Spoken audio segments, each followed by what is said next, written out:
Hi guys, this is Mrs. Drozdowski. I'm going to be talking today about part-whole bar models and how they differ from the part-whole bar models that we talked about last week. The key time to remember to use part-whole bar models is when two different people have something that you're comparing. I kind of like to think of it with the part-whole bar model are the questions that are like tug-of-war. In this case, Hayden has 15 cookies. Brooke has 7. I can guarantee you, and I'm sure you guys already know by now, Brooke's not going to be happy about that. But that's all right.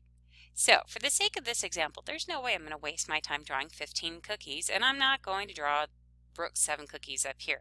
Instead, I did the lazy math way that's actually easier to see. I did a big, long rectangle to represent Hayden's. Brooke's is not as long because I already know she doesn't have as many. What I'm trying to figure out is how many more Hayden has than Brooke. What is this chunk that's here?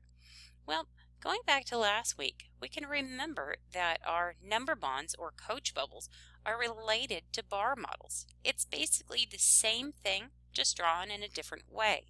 So what I can figure out is I know that I'm trying to figure out how many more Hayden has than Brooke. So I'm going to take Hayden's 15, which is the sum of how many Brooke has plus how many more Hayden has, and oops, you've already seen my answer, but that's okay. And I know that if I subtract how many Brooke has, I'll be able to figure out how many more Hayden has. So I can take my sum, which is 15, subtract how many I know Brooke has, and I end up with 8 of them left. Again, guys, please remember that this week we're not talking about math. I know you guys can already do this math, but what we're focused on is the strategy. Next time, we'll work with some much harder problems. This time, I just want you to focus on the strategy itself. Let's take a look at another example. In this example, TJ and Janie both agree to work at Mrs. D's bakery for free. Woohoo! Free labor for me. Janie made 285 of her quick lemon cupcakes. TJ made 175 of his fancy chocolate chip Oreo cupcakes. In case anybody wondered, it is my birthday at the end of this month, and you are welcome to bring me cupcakes. I'm kidding though. So today we're trying to figure out how many more cupcakes did Janie make than TJ. There's no way I'm going to spend all morning drawing 285 cupcakes. I'm not even going to draw the 175. What I am going to do is, again, use rectangles. Please notice that Janie's rectangle is bigger because I already know that she has more than TJ does. The other thing that's really important, and as you get older, your math teachers will get so cranky about this, is to have labels. If I was really good, I would have labeled this 285 quick lemon cupcakes. Do me a favor. Don't fess up on me to my 7th grade algebra teacher. Whew, he'd have my head. We'll move along for today. So, what I know also, again, is that the total number that Janie has is 285. And I'm not trying to figure out how many I have together. Instead, I'm trying to figure out how many more cupcakes did Janie make than TJ. So, I can take my 285 cupcakes that I know Janie made. I can take the 175 chocolate cupcakes and I can subtract them, and I can end up with however many cupcakes are left. I'll let you guys do the math for that. Moving on, one last example.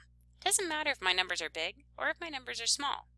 Okay, Megan makes 4,277 mint cookies. Addison made 1,550 less peanut butter cookies than Megan made mint cookies. How many cookies did they make altogether? Okay, so this is one of those questions where a lot of people get tricked.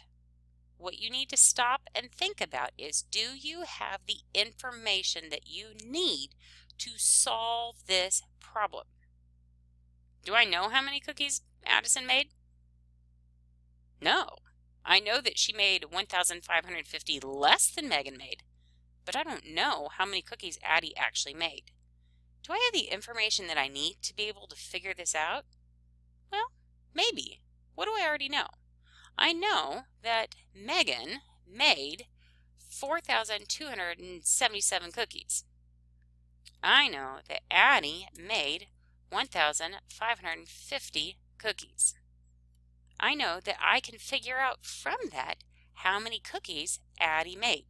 So I would take my 4,277, I'd subtract the 1,550 because I know Addie did not make as many as Megan did for whatever reason, and I would end up with the number of cookies that Addie made. I'll leave that math for you guys.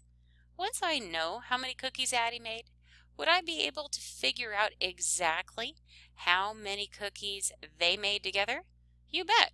All I'd have to do is take however many cookies Addie made and add them to however many cookies Megan made. I'd like to see you guys try this problem on your paper and bring it up to me. If you're comfortable with this, please go ahead and give the worksheet a try. If some of this didn't make sense, feel free to either raise your hand or you can try watching the video again. Thanks, guys.